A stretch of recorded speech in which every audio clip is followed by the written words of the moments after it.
या व्हिडिओमध्ये आपण बघणार आहे की तुमचं बीई बीटेक झाल्यानंतर तुमच्याकडे कुठले करिअर ऑप्शन्स असतात। तुम्ही कुठल्याही स्टेजला असाल, तुम्ही 11th-12th मध्ये असाल, इंजिनिअरिंगमध्ये असाल, तर तुम्हाला हे करिअरचे चॉईसेस तुम्हाला माहिती पाहिजे, करिअरचे ऑप्शन्स तुम्हाला माहिती पाहिजे, जेणेकरून तुम्ही भविष्यातले डिसिजन जे आहे ते आता घेऊ शकता आणि वेगवेगळ्या गोष्टी तुम्ही एक्सप्लोअर करा, जेणेकरून तुम्हाला अंदाज येईल की तुम्हाला कशामध्ये इंटरेस्ट आहे, कशामध्ये इंटरेस्ट नाही आहे आणि ती फील्डमध्ये जर तुम्ही ॲज अ करिअर चूज केली तर त्यामध्ये तुम्ही चांगला परफॉर्म करू शकता। तर या व्हिडिओमध्ये आपण मेनली बघणार आहे की प्रायव्हेट जॉब्समध्ये कुठले करिअर ऑप्शन्स आहे, गव्हर्नमेंट जॉबमध्ये कुठले करिअर ऑप्शन्स आहे, MSME MTech यामध्ये तुम्ही काय करू शकता, नंतर MBA, त्यानंतर स्वतःची कंपनी फर्म चालू करायचा तुमचा प्लॅन असेल किंवा तुम्ही टीचिंग आणि कोचिंग हे पण तुम्ही कॉलेजेसमध्ये करू शकता। सगळ्यात पहिला जो ऑप्शन आहे प्रायव्हेट जॉब्स। तर प्रायव्हेट जॉबमध्ये हे मेनली 3 टाईपचे जॉब तुम्हाला अवेलेबल होतात, जसं टेक्निकल जॉब्स तुम्हाला मिळू शकतात, त्यानंतर कोअरमध्ये तुम्ही काम करू शकता किंवा नॉन टेक जॉब असतात। तर टेक्निकल जॉबमध्ये काय येतं की ज्या कंपन्या टेक्निकल जॉब ऑफर करतात ते मेनली 2 टाईपच्या कंपन्या असतात, एक प्रोडक्ट बेस्ड कंपनी असते, एक सर्व्हिस बेस्ड कंपनी असते। प्रोडक्ट बेस्ड म्हणजे ज्या कंपन्यांचे स्वतःचे प्रोडक्ट्स आहेत, सॉफ्टवेअर आहेत, काहीतरी हार्डवेअर आहे आणि ते कंपनी ते प्रोडक्ट त्यांना सेल करायचं ट्राय करते आणि जेवढे एम्प्लॉईज आहेत ना त्या प्रोडक्टवरतीच काम करत असतात किंवा ते प्रोडक्टच्या अराउंड जेवढ्या सर्व्हिसेस लागतात त्याच्यावरती ते काम करतात, तर ते आहे प्रोडक्ट बेस्ड कंपनी। तर प्रोडक्ट बेस्ड कंपन्यांचे एक्झाम्पल जर बघितलं तर गुगल, मायक्रोसॉफ्ट, ॲडोबी या सगळ्या प्रोडक्ट बेस्ड कंपन्या आहेत आणि ह्या कंपन्या काय करतात, ह्या सर्व्हिस बेस्ड कंपन्यांपेक्षा खूप जास्त पॅकेज ऑफर करतात। जसं यांचं जर salary range, current salary range जर बघितलं इंडियामधलं तर स्टार्टिंग तुम्हाला 7 ते 8 लाख LPA म्हणजे लाख पर ॲनम, वर्षाचं तुमचं जेवढं पॅकेज असतं ते LPA मध्ये बघितलं जातं। तर तुम्हाला 7 ते 8 लाख LPA पासून तुमचं पॅकेज स्टार्ट होऊ शकतं आणि मॅक्सिमम ते तुम्हाला 40 to 50 LPA पॅकेज ऑफर करतात। आता सर्व्हिस बेस्ड कंपन्या ज्या आहेत या प्रोडक्ट बेस्ड कंपन्यांना सर्व्हिसेस देतात किंवा दुसऱ्या सर्व्हिस बेस्ड कंपन्यांना सर्व्हिसेस देतात। आता यामध्ये आहे TCS, विप्रो, इन्फोसिस, टेक महिंद्रा आणि खूप साऱ्या कंपन्या सर्व्हिस बेस्ड कंपन्यांमध्ये येतात आणि ह्या थोड्याशा प्रोडक्ट बेस्ड कंपन्यांसोबत जर आपण कम्पेअर केलं तर यापेक्षा थोडंसं त्यांचं पॅकेज कमी असतं। जसं स्टार्टिंग रेंज आहे ही 3 LPA पासून 10 LPA पर्यंत हे फ्रेशर स्टुडंटसाठी पॅकेज ऑफर करतात। आता बरेच मुलं असे राहतात त्यांना टेक्निकल जॉबमध्ये जाण्याऐवजी ना ते कोअरचं फील्ड प्रेफर करतात। कोअर जॉबमध्ये काय करतात, बऱ्याच मेकॅनिकल कंपनीज आहे, सिव्हिल कंपनी आहे, तर त्या कंपनी जेव्हा कॉलेजला व्हिजिट करतात तर त्यांना ते कोअरच्याच मुलांना प्लेसमेंटसाठी अलाव करतात। जसे की ती मेकॅनिकल कंपनी आली तर फक्त मेकॅनिकल ब्रँचमध्ये जे मुलं पासआउट होत आहे किंवा जे ब्रँच ज्या फायनल इयरला आहेत तर तेवढेच मुलं त्या कंपनीसाठी बसू शकतात। जसं आता सिव्हिल इंजिनिअरिंगची कंपनी आली, जसं L&T हे खूप मोठं नाव आहे सिव्हिल इंजिनिअरिंगच्या कंपनीच्या लिस्टमध्ये, तर ते पण मुलं फक्त मग ते अलाव करतात की सिव्हिल इंजिनिअरिंगचेच मुलं प्लेसमेंटला बसू शकतात आणि यांची जी सॅलरी असते कोअरमध्ये काम करण्याची ही थोडीशी टेक आणि नॉन टेक पेक्षा थोडीशी कमी असते। आता तुम्हाला टेक्निकल आणि कोअर मध्ये पण जर काम करायचं नसेल, तुमचा एरिया ऑफ इंटरेस्ट कम्प्लीट वेगळा आहे, तुम्हाला वेगळ्या रोलसाठी तुम्हाला जर याच कंपन्यांमध्ये टेक्निकल कोअर मध्येच तुम्हाला पाहिजे असेल, कंपन्यांमध्ये पाहिजे असेल, पण तुम्हाला हे जे जॉब्स आहेत या टेक्नॉलॉजीजवरती नको, टेक्नॉलॉजीजवरती किंवा कोअरमध्ये जे ॲक्च्युली इलेक्ट्रॉनिक्सवरती किंवा कॉम्प्युटरवरती जे कामं होतात तसे नाही पाहिजे, तर तुम्ही नॉन टेकमध्ये पण तुम्ही काम प्रेफर करू शकता। या नॉन टेकमध्ये जे मेनली जे काम असतं ते असतं क्लायंट फेसिंग जे रोल असतात, क्लायंटसोबत जे इंटरॅक्शन करण्याचं काम असतं, तर ते हे नॉन टेकवाले एम्प्लॉय करतात। त्यामध्ये मेनली ना क्लायंटकडनं रिक्वायरमेंट घेणं, त्यांना प्रोजेक्टचे आपल्या प्रोडक्टचे प्रेझेंटेशन देणं, सर्व्हिसेस देणं, क्लायंटला रिपोर्ट देणं, प्रोग्रेस रिपोर्ट त्यांच्यासोबत सबमिट करणं, त्यानंतर रिक्वायरमेंट जे चेंजेस होतात त्यांच्या क्लायंटसोबत डिस्कशन करणं, तर हे मधले जे डिस्कशन करण्याचे काम असतात, जे क्लायंट फेसिंग रोल आहेत ना, हे नॉन टेक पर्सन्स आहेत ते करतात। आता बऱ्याच स्टुडंटच्या फॅमिलीमध्ये पॅरेंट्स जे आहेत किंवा त्यांचे रिलेटिव्ह आहे हे गव्हर्नमेंटमध्ये जॉब करताय आणि ते प्रेफर करतात की तुम्ही गव्हर्नमेंटमध्येच जा। तर इंजिनिअरिंग झाल्यानंतर तुम्हाला गव्हर्नमेंटमध्ये पण ऑपॉर्च्युनिटी असतात, तर त्या कुठल्या आहेत, तर तुम्ही गव्हर्नमेंटमध्ये ना एक्झिक्युटिव्ह इंजिनियर किंवा असिस्टंट इंजिनियर म्हणून काम करू शकता।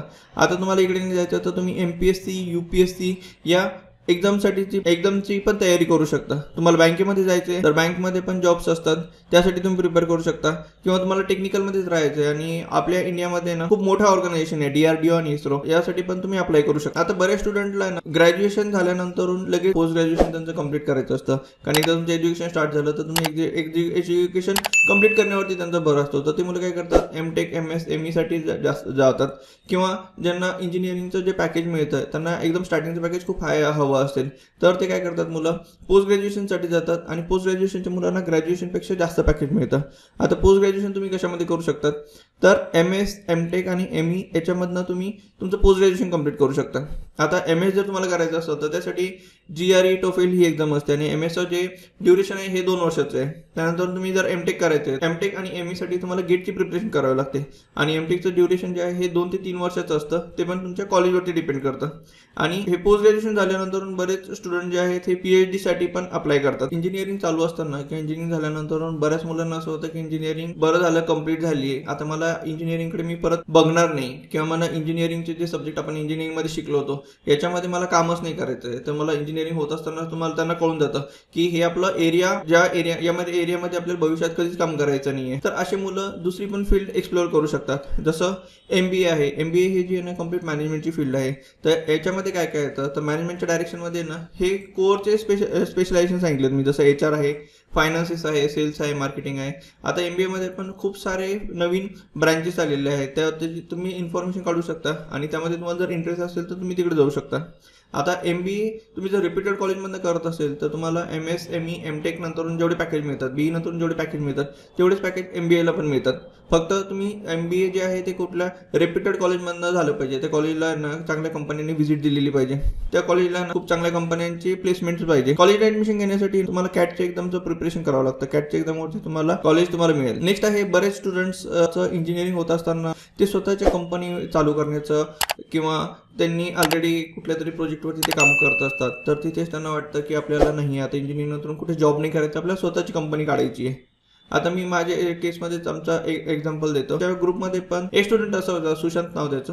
तर त्याने पण ते इंजिनिअरिंगमध्ये नंतर ना तो जॉबसाठी नाही गेला, त्याने स्वतःची कंपनी काढली. आम्ही सगळे बाकीचे प्लेसमेंटला बसलो होतो, सगळे प्लेस झालो, पण त्यांनी स्वतःची कंपनीवरतीच पूर्ण फोकस केला आणि जवळपास आता 10 ते 12 वर्षानंतर ते एक सक्सेसफुल कंपनी पुण्यामध्ये रन करतोय, ज्यामध्ये 200+ एम्प्लॉईज काम करतात. त्यामध्ये ते जे आहे ते technical programming related, teaching, web development, app development हे सगळे कामं त्याच्या कंपनीमध्ये चालतात. तर हे पण एक खूप चांगला ऑप्शन आहे, तो पण तुम्ही ट्राय करू शकता. तर यामध्ये तुम्ही 2 गोष्टी करता येतात. एक तर तुम्ही स्वतःची नवीन फॉर्म सुरू करू शकता किंवा जर तुमचा फॅमिली बिझनेस असेल तर त्या फॅमिली बिझनेसमध्ये पण तुम्ही जे इंजिनिअरिंगमध्ये नॉलेज घेतलेलं आहे त्याचा यूज करू शकता. बऱ्याचशा स्टुडंट्सचं फॅमिलीला मध्ये ना कन्स्ट्रक्शनचं बॅकग्राऊंड असतं, तर तुम्ही ॲज अ सिव्हिल इंजिनियर म्हणून इंजिनिअरिंग पासआउट झाले तर तुम्ही डायरेक्टली कन्स्ट्रक्शनची फॉर्म तुम्ही जॉईन करू शकता किंवा तुमच्या फॅमिलीचे जर मेकॅनिकलचे वर्कशॉप असेल तर ते पण तुम्ही जॉईन करू शकता. इंजिनिअरिंग होत असताना बरेच स्टुडंट्सला शिकवण्याची खूप आवड असते.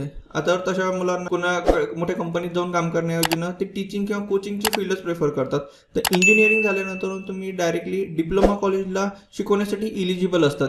तर डिप्लोमा कॉलेजला पण ॲज अ टीचिंग फॅकल्टी म्हणून तुम्ही अप्लाय करू शकता किंवा तुम्ही पोस्ट ग्रॅज्युएशन जर तुमचं झालं, MSME MTech जर झालं तुमचं, तर तुम्ही इंजिनिअरिंग कॉलेजेसमध्ये पण ॲज अ असिस्टंट प्रोफेसर म्हणून काम सुरू करू शकता. तर या सगळ्या डायरेक्शन्स मी तुम्हाला सांगितले, करिअर ऑप्शन्स मी तुम्हाला सांगितले, जे तुम्ही इंजिनिअरिंग झाल्यानंतरून ट्रायआउट करू शकता. कारण ज्यावेळी आपण आता तुम्ही 12th असाल, first year, second year, third year, fourth इयरमध्ये असाल, तर यावेळी आपल्याला कळत नाही की आपल्यासाठी करिअर ऑप्शन काय आहे. तर तो थोडासा ट्राय करून बघावा लागतो. तो जर आपल्याला आवडला तर तो तुम्ही कंटिन्यू करू शकता किंवा नंतर त्यावेळी तुम्ही करिअर ऑप्शन चेंज करू शकता. आता मी जेवढे करिअर ऑप्शन तुम्हाला सांगितले यातला तुमचं करिअर ऑप्शन असेल तर खाली मला कमेंटमध्ये कळवा. आणि यापैकी जर तुम्ही काहीतरी वेगळं ट्राय करत असेल तर ते पण तुम्ही कमेंटमध्ये टाकून सांगू शकता की इंजिनिअरिंग नंतर आपल्याला हे पण करिअर ऑप्शन्स आपल्याला ट्राय करता येतात, जेणेकरून बाकीच्यांना पण याची इन्फॉर्मेशन मिळेल. अशाच अमेझिंग व्हिडिओसाठी चॅनलला सबस्क्राईब करून ठेवा. व्हिडिओ आवडला तर लाईक करा आणि बेल आयकॉनला पण हिट करून ठेवा, जेणेकरून येणारे माझे सगळे अपडेट्स तुम्हाला मिळतील. माझ्या व्हॉट्सअप चॅनलची लिंक मी खाली तुम्हाला डिस्क्रिप्शनमध्ये दिलेली आहे. व्हॉट्सअप चॅनल पण जॉईन करून ठेवा, जेणेकरून माझे येणारे सगळे अपडेट्स तुम्हाला व्हॉट्सअपवरती मिळतील. तुम्हाला इंजिनिअरिंग रिलेटेड काही क्वेरीज असेल किंवा करिअर डायरेक्शन किंवा करिअर काउन्सिलिंग करून घ्यायचं असेल तर माझा नंबर मी इथे तुम्हाला देतोय. या नंबरवरती तुम्ही कॉल करा आणि माझ्याकडनं तुम्ही करिअर काउन्सिलिंग करून घेऊ शकता.